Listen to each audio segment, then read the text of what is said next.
ನಮಸ್ತೆ ವೀಕ್ಷಕರೇ, ಸಿಂಪಲ್ ಸವಿರುಚಿ ಕುಕಿಂಗ್ ಚಾನಲ್ಗೆ ಸ್ವಾಗತ. ಬೆಳಿಗ್ಗೆ ಎದ್ದರೆ ಬ್ರೇಕ್ಫಾಸ್ಟ್ಗೆ ಏನಪ್ಪ ಮಾಡೋದು, ಮಕ್ಕಳು ಲಂಚ್ ಬಾಕ್ಸಿಗೆ ಏನಪ್ಪ ಕೊಡೋದು, ಪ್ರತಿದಿನ ಮಾಡೋ ಕೆಲಸ ಇದು. ಪ್ರತಿದಿನ ಚಿಂತೆ ಮಾಡೋದು. ಬನ್ನಿ ಹಾಗಾದರೆ ಇವತ್ತು ನಾನು ರುಚಿಯಾದಂತಹ ತುಂಬ ಟೇಸ್ಟಿಯಾಗಿ ಮಾಡುವಂತಹ ಖಾರ ಪೊಂಗಲ್ ಮಾಡ್ತಾಯಿದ್ದೀನಿ ಇವತ್ತಿನ ವಿಡಿಯೋದಲ್ಲಿ. ನೋಡಿ, ಇದನ್ನು ಸ್ಪೆಷಲ್ ಇಂಗ್ರೀಡಿಯೆಂಟ್ಸ್ ಯೂಸ್ ಮಾಡಿರ್ತೀನಿ. ನೀವೆಂದೂ ಈ ರೀತಿ ಮಾಡಿರಲ್ಲ ಅಂದ್ಕೊಂಡಿದ್ದೀನಿ. ಬನ್ನಿ ಹಾಗಾದರೆ ಹೇಗೆ ಮಾಡೋದು ಅಂತ ನೋಡೋಣ.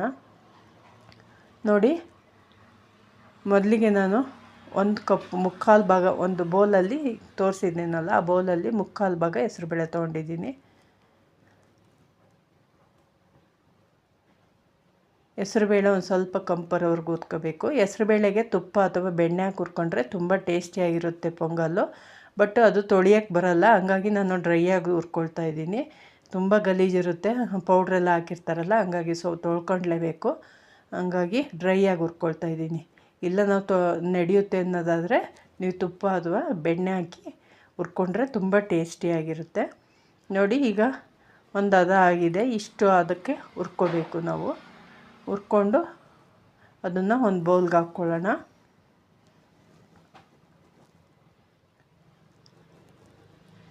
ಈಗ ನಾವೆಷ್ಟು ಹೆಸರುಬೇಳೆ ತೊಗೊಂಡಿದ್ದೀವೋ ಅಷ್ಟೇ ಪ್ರಮಾಣದಲ್ಲಿ ಅಕ್ಕಿ ತೊಗೊಳ್ಳೋಣ. ಎರಡು ಈಕ್ವಲ್ ಆಗಿದ್ದರೆ ಮಾತ್ರ ಪೊಂಗಲ್ಲು ಟೇಸ್ಟು ಚೆನ್ನಾಗಿರೋದು. ಸೊ ಹಂಗಾಗಿ ಇದು ನಾವು ಅದನ್ನು 2 ಸಲ ನೀರು ಚೇಂಜ್ ಮಾಡಿಕೊಂಡು 2 ಸಲ ಕ್ಲೀನಾಗಿ ತೊಳ್ಕೊಳ್ಳೋಣ.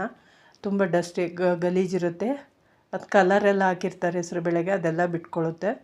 ನೋಡಿ, ಈಗ ಎರಡನ್ನೂ ಕ್ಲೀನಾಗಿ ತೊಳ್ಕೊಂಡಾಯಿತು. ಒಂದು ಕುಕ್ಕರ್ಗೆ ಹಾಕ್ಕೊಳ್ಳೋಣ.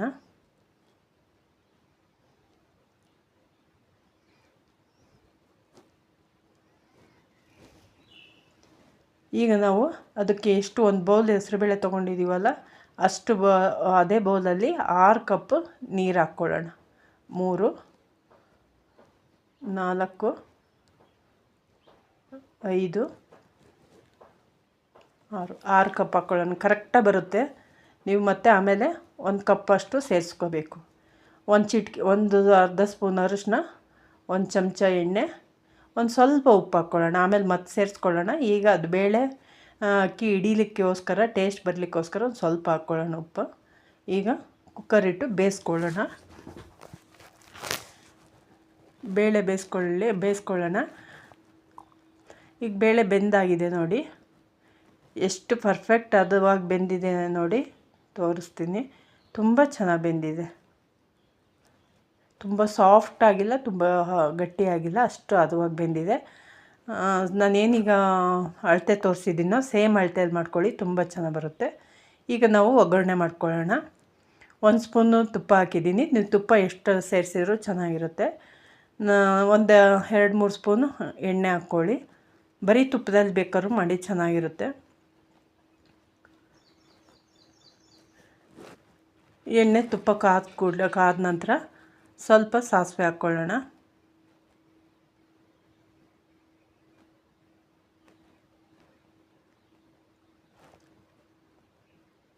ಸ್ವಲ್ಪ ಎಣ್ಣೆ ಕಾದಿಲ್ಲ, ಸೊ ಹಂಗಾಗಿ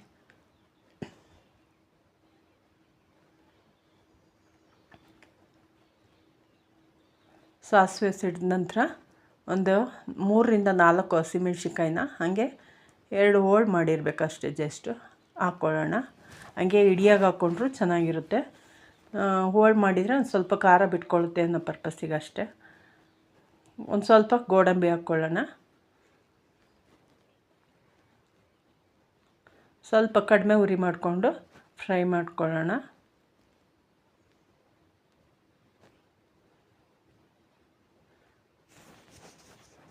ಈ ಟೈಮಲ್ಲಿ ನಾವು ಮೆಣಸನ್ನು ಹಾಕ್ಕೊಳ್ಳೋಣ. ಮೆಣಸು ಸೇರಿಸೋದ್ರಿಂದ ಮೆಣಸು ಹಾಕ್ಕೊಳ್ಳೋಣ. ಮೆಣಸು ಎಣ್ಣೆಲಿ ಚೆನ್ನಾಗಿ ಫ್ರೈ ಆಗಬೇಕು. ಎಣ್ಣೆಗೆ ಹಾಕಿ ಫ್ರೈ ಆದ ಕೂಡಲೇ ಅದು ಒಡ್ಕೊಳ್ಳುತ್ತೆ ಹಿಂಗೆ, ಆವಾಗಲೇ ಅದ್ರ ಫ್ಲೇವರ್ ಬಿಟ್ಕೊಳ್ಳೋದು. ಸೊ ಹಂಗಾಗಿ ಎಣ್ಣೆಲಿ ಒಂದು 10 ಸೆಕೆಂಡು 15 ಸೆಕೆಂಡ್ ಫ್ರೈ ಮಾಡ್ಕೊಳ್ಳೋಣ.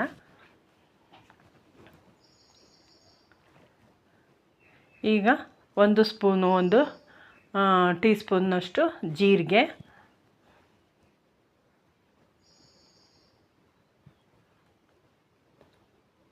ಸ್ವಲ್ಪ ಕರಿಬೇವು,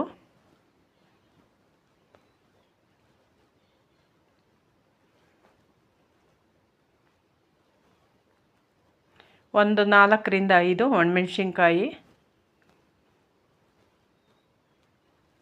ನಾವಿಲ್ಲಿ ಒಣಮೆಣ್ಸಿನ್ಕಾಯಿ ಹಾಕ್ಕೊಂಡಿದ್ದೀವಿ, ಹಸಿಮೆಣ್ಸಿನ್ಕಾಯಿ ಹಾಕ್ಕೊಂಡಿದ್ದೀವಿ ಮತ್ತು ಮೆಣಸನ್ನು ಸೇರಿಸ್ಕೊಂಡಿದ್ದೀವಿ. ಹಂಗಾಗಿ 3 ಇರೋದ್ರಿಂದ ನೋಡ್ಕೊಂಡು ಹಾಕ್ಕೊಳ್ಳಿ.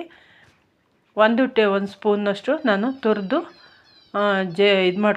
ತುರಿದು ರೆಡಿ ಮಾಡಿ ಇಟ್ಕೊಂಡಿರೋಂತಹ ಶುಂಠಿ ಕೂಡ ಎಣ್ಣೆಲಿ ಸ್ವಲ್ಪ ಹೊತ್ತು ಫ್ರೈ ಆಗಬೇಕು, ಹಂಗಾದ್ರೆ ಅದ್ರ ಸ್ಮೆಲ್ ಚೆನ್ನಾಗಿರೋದು.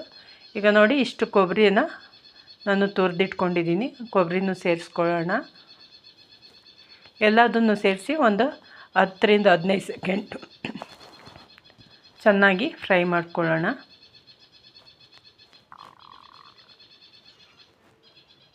ಈಗ ನೋಡಿ, ಈಗ ಆಗಿದೆ ಇದು. ಅದಕ್ಕಾಗಿದೆ, ಈಗ ಒಗ್ಗರಣೆ ಸರಿಯಾಗಿ ಆಗಿದೆ. ಈಗ ನಾವು ಇದಕ್ಕೆ 1 ಕಪ್ಪು ಒಂದು 3/4 ಕಪ್ಪು ಹಾಲನ್ನು ಸೇರಿಸ್ಕೊಳ್ಳೋಣ. ಹಾಲು ಹಾಕೋದ್ರಿಂದ ತುಂಬ ಟೇಸ್ಟಿಯಾಗಿರುತ್ತೆ, ಟೇಸ್ಟ್ ಕೊಡುತ್ತೆ, ಇನ್ನು ಎನ್ಹ್ಯಾನ್ಸ್ ಮಾಡುತ್ತೆ ಪೊಂಗಲ್ನ. ಸೊ ಹಂಗಾಗಿ 1/3 ಕಪ್ಪು ಹಾಲು ಸೇರಿಸ್ಕೊಳ್ಳಿ. ಈಗ ನೋಡಿ, ಈಗೆಲ್ಲ ಕುದಿ ಬಂದಿದೆ. ಇದಕ್ಕೀಗ ನಾವು ಆಗಲೇ ಒಂದು ಸ್ವಲ್ಪ ಉಪ್ಪು ಸೇರಿಸ್ಕೊಂಡಿದ್ದೀವಿ. ಈಗೂ ಒಂದು ಸ್ವಲ್ಪ ಉಪ್ಪು ಸೇರಿಸ್ಕೊಳ್ಳೋಣ. ಎಷ್ಟು ರುಚಿಗೆ ಬೇಕೋ ಅಷ್ಟನ್ನು ಸೇರಿಸ್ಕೊಳ್ಳೋಣ. ಈಗ ಅದನ್ನು ಮನಸ್ಸಲ್ಲಿ ಇಟ್ಕೊಂಡು, ಸ್ಟಾರ್ಟಿಂಗಲ್ಲಿ ಹಾಕಿದ್ದೀವಲ್ಲ, ಅದನ್ನು ಮನಸ್ಸಲ್ಲಿ ಇಟ್ಕೊಂಡೇ ಹಾಕ್ಕೋಬೇಕು. ನೋಡಿ, ಈಗ ಆಗಿದೆ. ಈಗ ನಾವು ಕುಕ್ಕರಲ್ಲಿ ಏನು ಬೇಳೆ ಅಕ್ಕಿ ಬೆಂದಿದೆಯೋ ಅದನ್ನು ಸೇರಿಸ್ಕೊಳ್ಳೋಣ. ಆವಾಗ 6 ಲೋಟ ನೀರು ಹಾಕಿ ಬೇಯಿಸ್ಕೊಂಡಿದ್ವಿ. ಈಗ ಒಂದು 3/4 ಕಪ್ ಹಾಲು ಹಾಕಿದ್ದೀವಿ.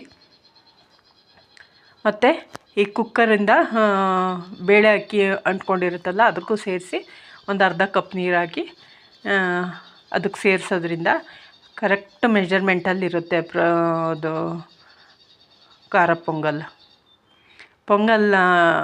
ಕನ್ಸಿಸ್ಟೆನ್ಸಿ ಕರೆಕ್ಟಾಗಿ ಆಗುತ್ತೆ. ಸೊ ಹಂಗಾಗಿ ಅದೇ ಅಳತೆಯಲ್ಲಿ ಮಾಡ್ಕೊಳ್ಳಿ.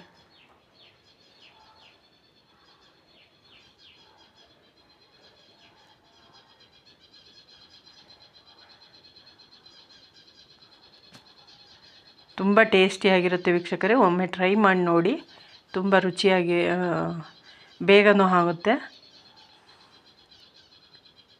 ಮದುವೆ ಮನೆಗಳಲ್ಲೆಲ್ಲ ಮಾಡೋದು ಇದೇ ರೀತಿ. ನೋಡಿ, ಈ ಕನ್ಸಿಸ್ಟೆನ್ಸಿ ಇದ್ದರೆ ಸಾಕು.